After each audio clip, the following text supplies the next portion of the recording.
You ever stop and just wonder, where did all of this come from? And I don't just mean us or our planet. I mean everything. The stars, the empty space between them, light, even time itself. It's the ultimate question, right? Well, today, we're going to dive into two incredibly profound but very different answers. One is a story told by science, and the other is a story told by the soul. So, yeah, how did it all begin? This is one of those questions that's just as much scientific as it is philosophical. How do you go from absolutely nothing to all of this? It really depends on the lens you're looking through. And for pretty much all of human history, we've turned to two main sources for those answers. On one side, you've got science. Its story is told with math, with hard data, with observations from telescopes peering into the deepest corners of space.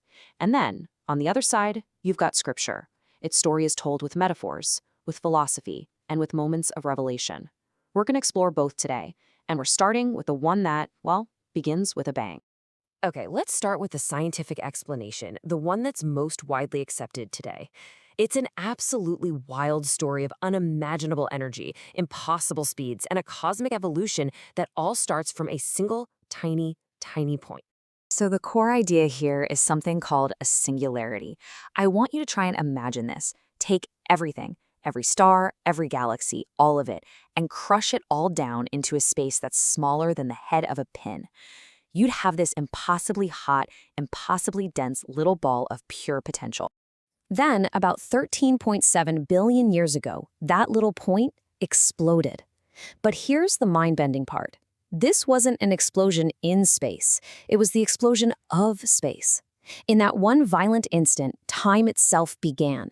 The fabric of the universe started to stretch out, and it hasn't stopped expanding ever since.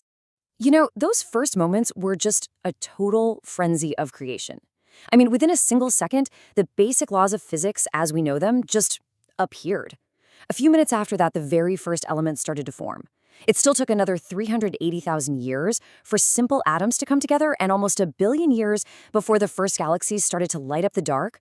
We're talking about evolution on a scale that's almost impossible to comprehend. In the very first fraction of a second, everything was governed by just one single superforce. But as the universe blew up and cooled down, that one force just shattered, kind of like a pane of glass, into the four forces that run everything today: gravity, electromagnetism, and the strong and weak nuclear forces. Think about that. The rulebook for our entire universe was written in the very first instant it existed. And then came inflation. This is wild. In just a tiny sliver of a second, the universe grew from the size of an atom to the size of a grapefruit. It expanded faster than the speed of light. It was basically the most dramatic growth spurt in the history of, history, and it set the stage for the enormous, sprawling universe we see today. So as the universe kept expanding, it also started to cool down. At first, it was this chaotic, hot soup of tiny particles like quarks. But once it cooled off enough, those quarks could finally stick together and form protons and neutrons, the building blocks of atoms. Then, those protons and neutrons started fusing together, and boom, you get the very first element, helium. And it's from this primordial soup that our universe really started to look like something we'd recognize. Electrons latched onto nuclei, creating the first atoms of hydrogen. Then, over millions of years, gravity did its thing, pulling these clouds of atoms into huge clumps that eventually collapsed and became the first galaxies. And inside those galaxies, the first stars ignited, acting like giant cosmic furnaces, creating almost all the other elements, including the carbon in your body and the oxygen you're breathing right now. So the scientific story is linear, right? It's a straight line that starts from one single explosive beginning and moves forward to today. It kind of implies that our existence is a one-time thing. But what if that's not the only way to think about it? What if time isn't a line at all? What if it's a circle, an endless repeating cycle of creation and destruction? So now we're going to shift gears and turn to Vedic cosmology, which comes from ancient Hindu scriptures. In this story, creation isn't some violent one-time explosion. No, it's a rhythmic, cosmic process, as gentle and as powerful as a single breath. This idea of a cycle is totally central to the Vedic worldview. It suggests our universe is just one in a potentially infinite series, the latest chapter in a book that has no beginning and no end.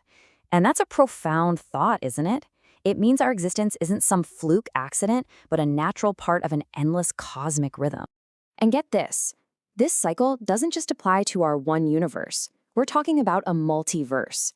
The ancient Puranas describe countless universes just bubbling into existence from the pores of the supreme being Vishnu every single time he exhales. And with every inhale, they're all drawn back in, dissolved, and returned to pure potential, ready for the next cycle. The scale of that idea is it's truly hard to grasp.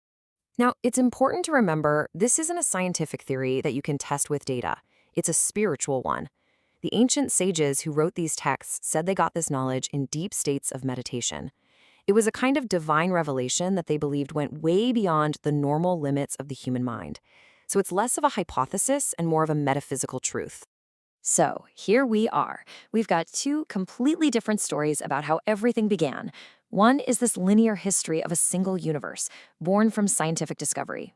The other is a cyclical story of a multiverse, born from spiritual insight. So how do they really compare? This really breaks it down nicely. For the Big Bang, time is a one-way street with a definite starting point. In Vedic cosmology, time is a revolving door. It's cyclical and it's endless.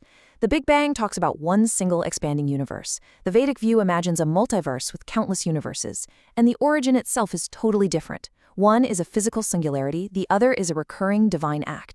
So which story is the right one? Maybe that's the wrong question to ask. Maybe science and scripture are just two different languages trying to scratch the same very human itch, the need to understand where we fit into this giant, amazing cosmos, to just make sense of it all. What do you think? At the end of the day, are we really searching for a beginning?